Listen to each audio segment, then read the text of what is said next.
Opa, tudo bem? Eu sou o Luiz Camargo e seja muito bem-vindo. Como você já deve saber, na pesquisa realizada pelo Instituto Paraná essa semana, Bolsonaro ficou na liderança da corrida presidencial para 2026, com 4 pontos à frente do ladrão. E isso em meio a toda a narrativa do golpe, com o ex-presidente sendo massacrado 24 horas por dia na grande mídia e na iminência de ser preso pela Gestapo do Xandão. Na quarta-feira, o advogado do Google no Brasil, Eduardo de Mendonça, se posicionou no STF contra as propostas de regulação das redes sociais durante sua sustentação oral em julgamento, que envolve 3 casos relacionados ao tema. Frente a frente com o ministro da cabeça de ovo, sua fala foi simplesmente magistral. Uma passagem acadêmica muito inspirada, o presidente desse tribunal disse que a censura sempre começa com bons propósitos. Ela sempre começa, não só a censura, o cerceamento da liberdade de expressão sempre começa com bons propósitos. Mas ele invariavelmente degenera, porque a censura é intrinsecamente aristocrática. Ela parte da premissa de que as pessoas não são capazes de olhar por si, precisam que alguém diga a elas ou esconda delas aquilo que elas não são capazes de assimilar. Se a proteção da democracia exige isso, se a proteção da democracia exigir que se crie todo tipo de incentivo à remoção de conteúdos que são controversos, então talvez no final o que sobre não seja exatamente a democracia liberal como nós a conhecemos. E a democracia liberal que foi a solução do mundo para superar todos os vícios e ciclos de atraso que existiam desde antes da internet. E de autoritarismo, de preconceito, de intolerância que existem desde antes da internet. E na sexta-feira, depois do pronunciamento desastroso do Tachad, o dólar bateu um recorde histórico, o maior valor nominal desde a implantação do Plano Real em 1994, maior inclusive que seu valor no auge da pandemia, R$ 6,11. O que significa que tudo vai ficar mais caro e os juros vão subir ainda mais para tentar conter pelo menos um pouco o avanço da inflação, que é inevitável. Mas a coisa ainda é pior do que você imagina. Uma bomba relógio foi acionada e ela está prestes a explodir no nosso colo. Pessoal, o que vamos analisar no vídeo de hoje é de extrema importância, pois o que vai acontecer com a economia do país daqui para frente tem método. Mas antes de nos aprofundarmos nessas questões, já vai mandando um like no vídeo, deixa também um comentário qualquer, nem que seja só um alô mesmo, pois isso é fundamental para a plataforma entregar o vídeo para mais pessoas. Aproveita também e confere se você continua inscrito no canal, aciona o sininho das notificações e, se for novo por aqui, me dê essa moral e se inscreva no canal. Pessoal, como vimos, a última pesquisa do Instituto Paraná colocou Bolsonaro à frente do Lula com uma margem de 4 pontos percentuais, o que é inédito. E como a gente sabe, se as pesquisas colocam 4 pontos percentuais à frente, é porque na realidade deve estar com mais de 20 pontos. E isso mesmo com a Globo ecoando copiosamente a narrativa do golpe. Fato que causou indignação na militância de redação. Não é por menos que o jornalista Joel Pinheiro tentou chamar a atenção da população para voltar a confiar nas narrativas que são disseminadas diariamente na emissora. O que mais me, para ser sincero, o que mais me mexe comigo, o que eu acho realmente difícil é o seguinte: tem tanta gente, né? O Bolsonaro tem um apoio assim de milhões e milhões de pessoas pelo Brasil, sabe? E tem toda uma discussão jurídica agora que vai ser tida, sabe? Sobre teve crime, não teve crime, tentou, não tentou. Isso é uma coisa, isso é discussão jurídica, penal. Mas não tem dúvida. O ex-presidente queria dar um golpe, tramou um golpe, conversou com generais tentando convencê-los disso. O entorno dele estava da forma mais aberta, da forma mais escrachada possível, discutindo até mesmo assassinato. Como é que é possível que isso não faça que milhões de pessoas, no mínimo, parem para dizer: poxa, será que merece esse apoio todo? Será que é alguém que eu devo defender, que eu devo apoiar como uma saída para o Brasil? Mas aparentemente não, né? Sou capaz de apostar que não vai mexer nos ponteiros do apoio político. É um fenômeno do nosso tempo que precisa ser analisado. Essa choradeira do Joel Pinheiro é porque o brasileiro não é mais manipulado pelas narrativas encomendadas da Globo. Graças às redes sociais, a grande mídia perdeu o monopólio da informação. É por isso que, para os donos do poder, é urgente a regulamentação das redes sociais, pois do contrário, eles nunca mais vão conseguir emplacar suas narrativas. É necessário, para que nós possamos voltar à normalidade democrática, uma regulamentação e o fim dessa impunidade. Não há nenhum setor, e nunca houve nenhum setor na história da humanidade que afete muitas pessoas que não tenha sido regulamentado. Todo o regime ditatorial precisa controlar o fluxo de informação que é disseminado entre a população, pois do contrário ele sucumbe. É por isso que, enquanto ainda existir um pequeno resquício de liberdade de expressão aqui nas redes sociais, seu apoio ao jornalismo independente, seu apoio ao jornalismo que faz o contraponto à imprensa que é cooptada pelo regime é fundamental. Como você já deve saber, na tentativa de minar as vozes conservadoras nas redes sociais, este canal foi sumariamente desmonetizado. Desde setembro de 2022, eu não ganho nem um centavo da plataforma. Mesmo assim, eu não parei de fazer conteúdo. Sendo assim, se você acha meu trabalho importante, se você gostaria de mais conteúdo semanal aqui, considere ajudar a manter esse canal em plena atividade, se tornando um patrocinador. Você pode fazer isso de duas maneiras: contribuindo com qualquer valor através do nosso Apoia-se. O link está aqui na descrição do vídeo e também fixado no primeiro comentário. Ou você pode contribuir através do Pix. Minha chave Pix é o e-mail luiscamargopix@yahoo.com. Luiz Camargo Pix tudo junto, luisconz@yahoo.com. É só .com, não tem BR. Tenha sempre em mente que se não fossem mídias alternativas como esta, hoje estaríamos sendo manipulados pela Globo.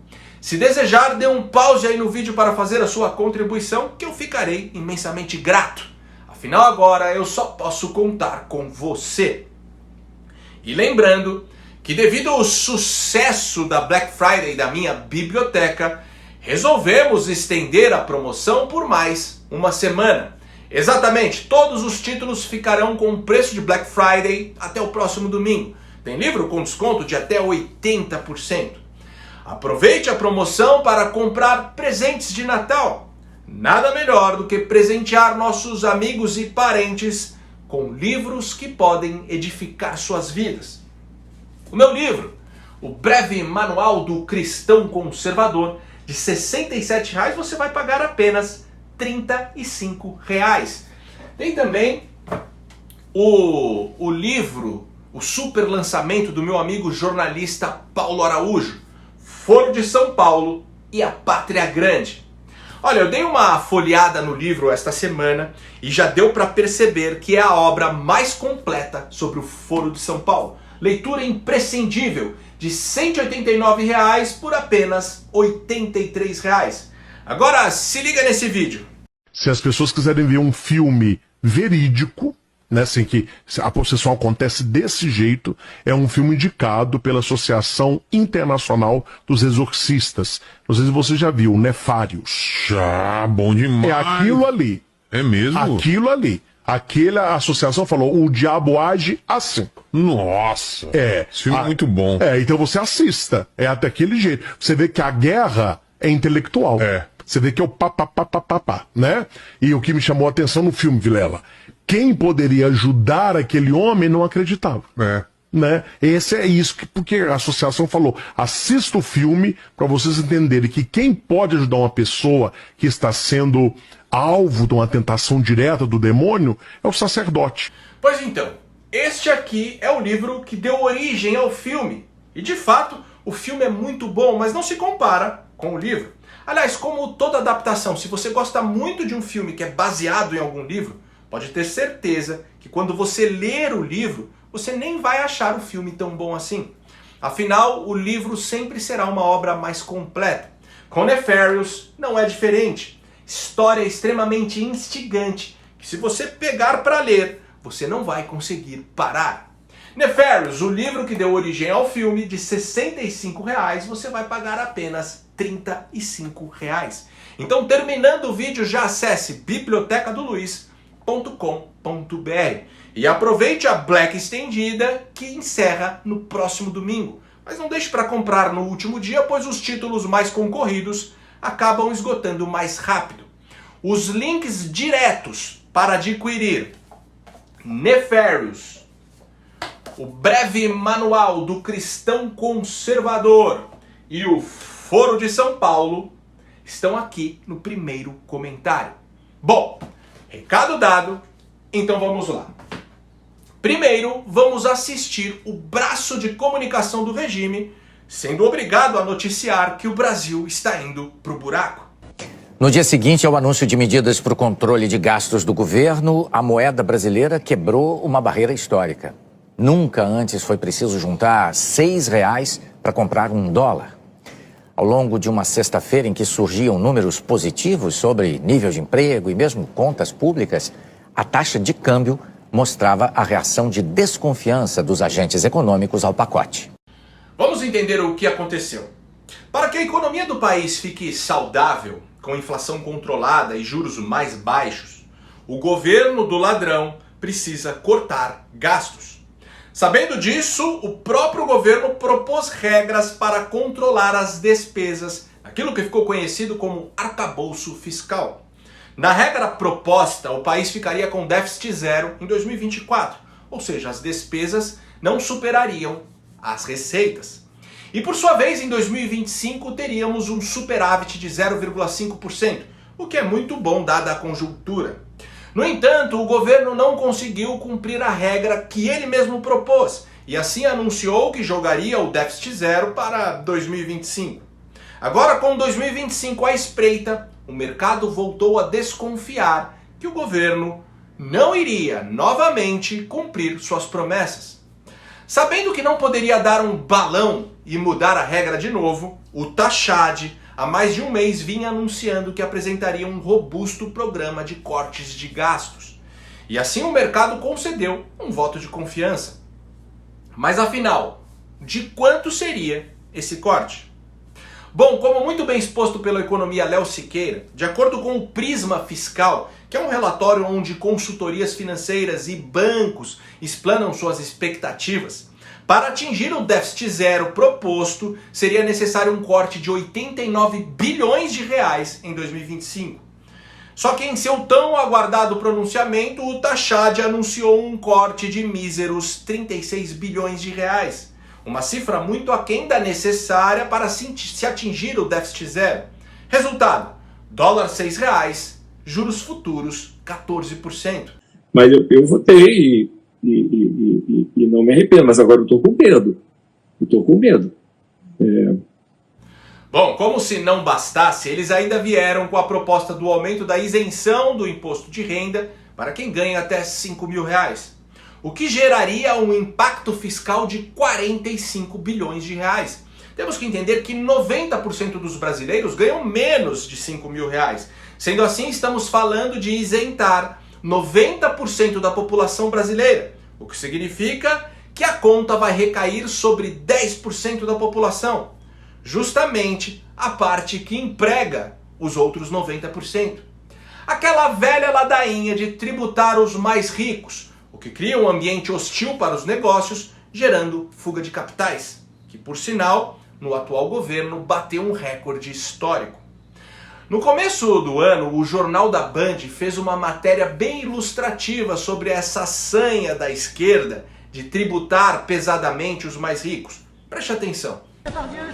Há pouco mais de 10 anos, um ícone do cinema abriu mão da cidadania francesa em protesto. O premiado ator Gérard Depardieu ficou indignado com a decisão do então presidente François Hollande de aumentar em 75% o imposto sobre o patrimônio. Num primeiro momento, o ator, que também é empresário, mudou o endereço fiscal para a vizinha Bélgica. Mas o presidente Vladimir Putin se antecipou e deu cidadania russa ao artista. Cerca de 60 mil milionários seguiram o mesmo caminho do ator. foram embora da França entre 2000 e 2016 por conta dos impostos. Depois de um prejuízo na economia com a fuga de capitais, o país voltou atrás e acabou com o tributo em 2017. A lista é grande. 10 países da União Europeia abandonaram o imposto sobre patrimônio nas últimas décadas. Entre eles, as 3 maiores economias do bloco: Alemanha, França e Itália. A taxação ainda sobrevive em outros 3 países: Espanha, Suíça e Noruega. E a Noruega, aliás, é um ótimo exemplo de como o imposto pode causar o efeito oposto ao desejado. No ano passado, um número recorde de investidores trocou a Noruega por países com impostos mais razoáveis. Foi uma reação ao governo que aumentou o tributo. Uma reportagem do jornal britânico The Guardian mostrou que a debandada causou um prejuízo milionário ao país. Olha, as nações desenvolvidas progrediram promovendo a geração de riqueza. A redução de pobreza foi consequência. O desafio do Brasil é esse, é estimular a geração de riqueza, sem o Estado pular no cangote, regulando, tributando cada vez mais. Aí vem o governo e tributa quem ele chama de super rico.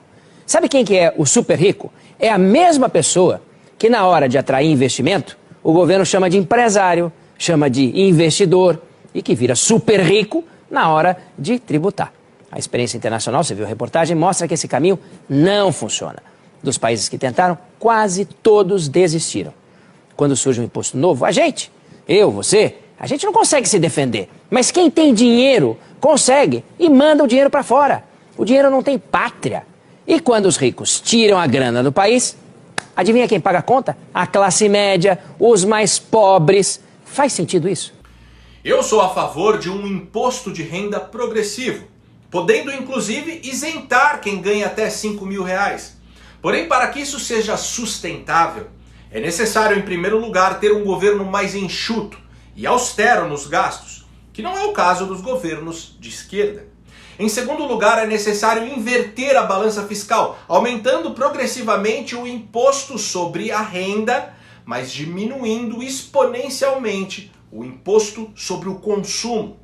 Você sabia que todos nós trabalhamos de janeiro até o início de junho exclusivamente para pagar impostos? Exatamente, você trabalha janeiro, fevereiro, março, abril e maio só para atender os caprichos do seu pior inimigo, o Estado brasileiro. O Brasil é um dos países onde mais se paga imposto no mundo. Aqui o rendimento médio é tributado em torno de 40%, incluindo impostos sobre a renda, patrimônio e consumo. A título de comparação, os Estados Unidos tributam praticamente metade disso. Além disso, enquanto nos Estados Unidos ou em qualquer país desenvolvido, a maior carga está sobre a renda, no Brasil está no consumo.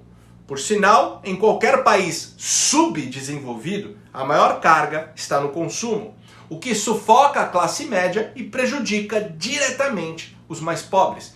A reforma tributária aprovada no governo do ladrão não veio para você pagar menos imposto, tampouco para inverter essa lógica entre renda e consumo. Pelo contrário, você vai pagar mais imposto e com as novas regras a carga sobre consumo será simplesmente a maior do mundo. Mas calma que vai piorar.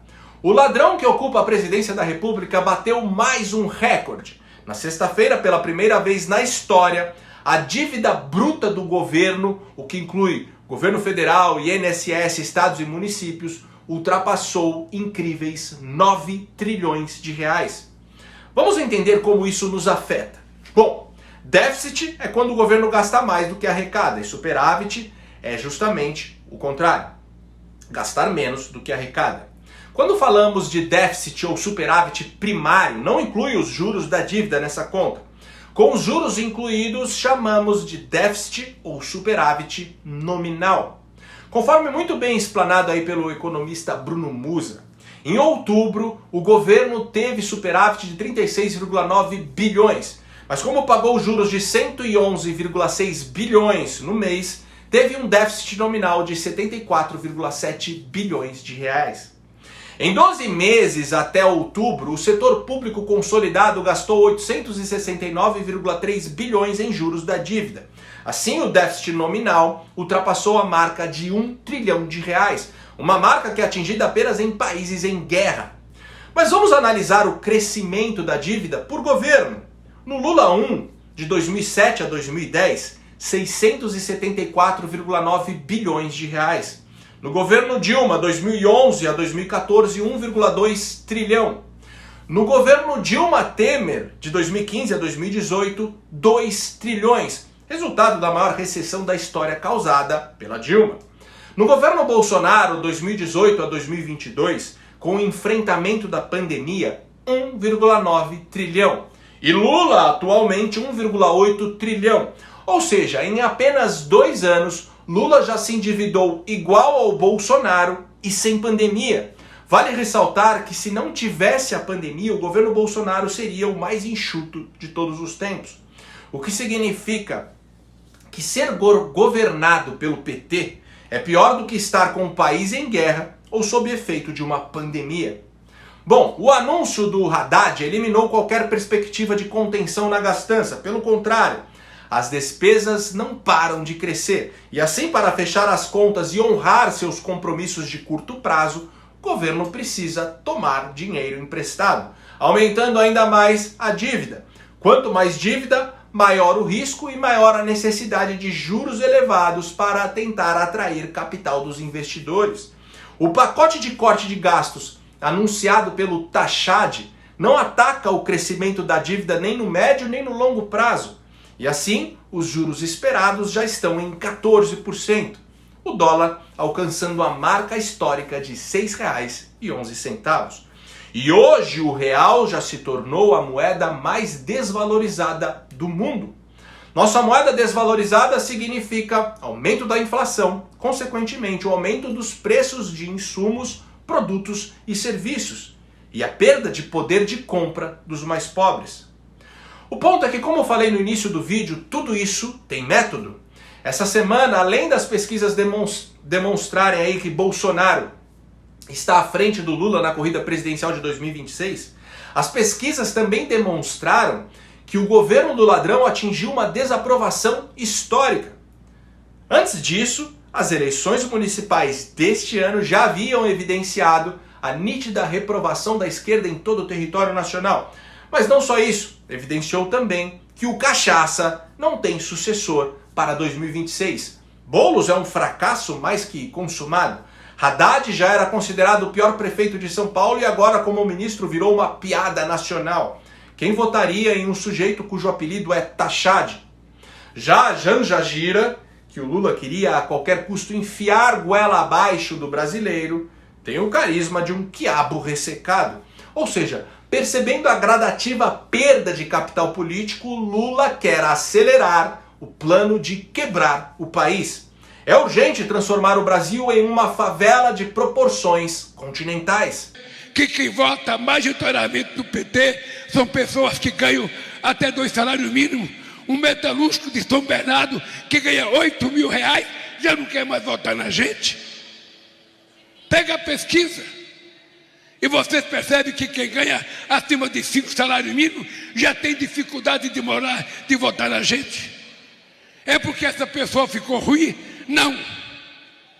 É porque possivelmente essa pessoa elevou 1 milímetro o padrão de vida dela, de aprendizado dela, e nós não aprendemos a conversar com ela.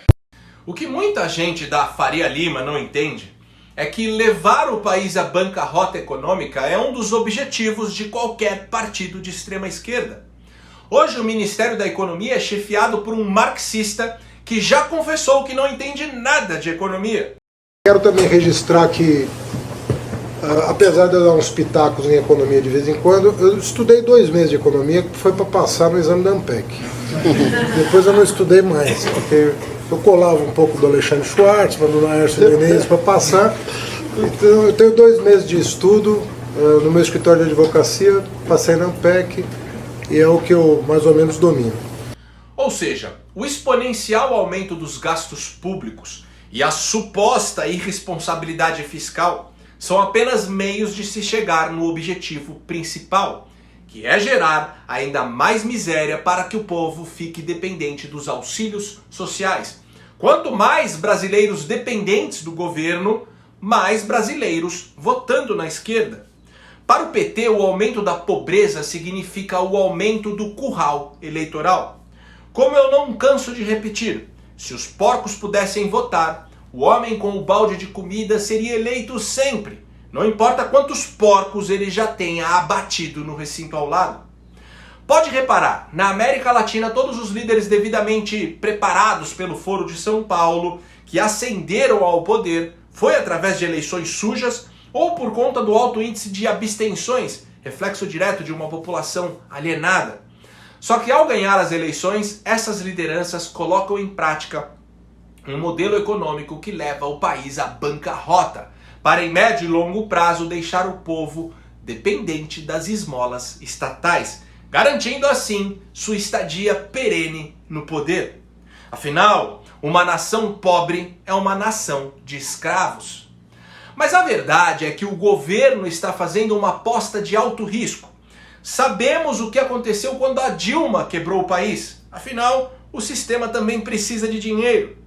Só que o Lula não tem mais nada a perder. Está senil e sem um sucessor. Então, foi pro tudo ou nada. Se você gostou desse vídeo e acha esse tipo de conteúdo importante, considere de verdade ajudar a manter esse canal em plena atividade. Pode ser com qualquer valor. Minha chave Pix é o e-mail luiscamargopix@yahoo.com. Luiz Camargo Pix tudo junto, luisconz@yahoo.com. Não tem BR. Ou se preferir, o link do nosso Apoia-se está aqui na descrição do vídeo.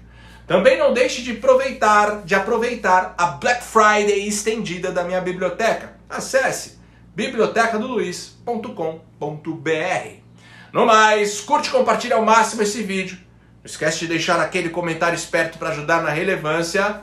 E me siga em todas as redes sociais, @LuizCamargoVlog. Então até o próximo vídeo. Valeu!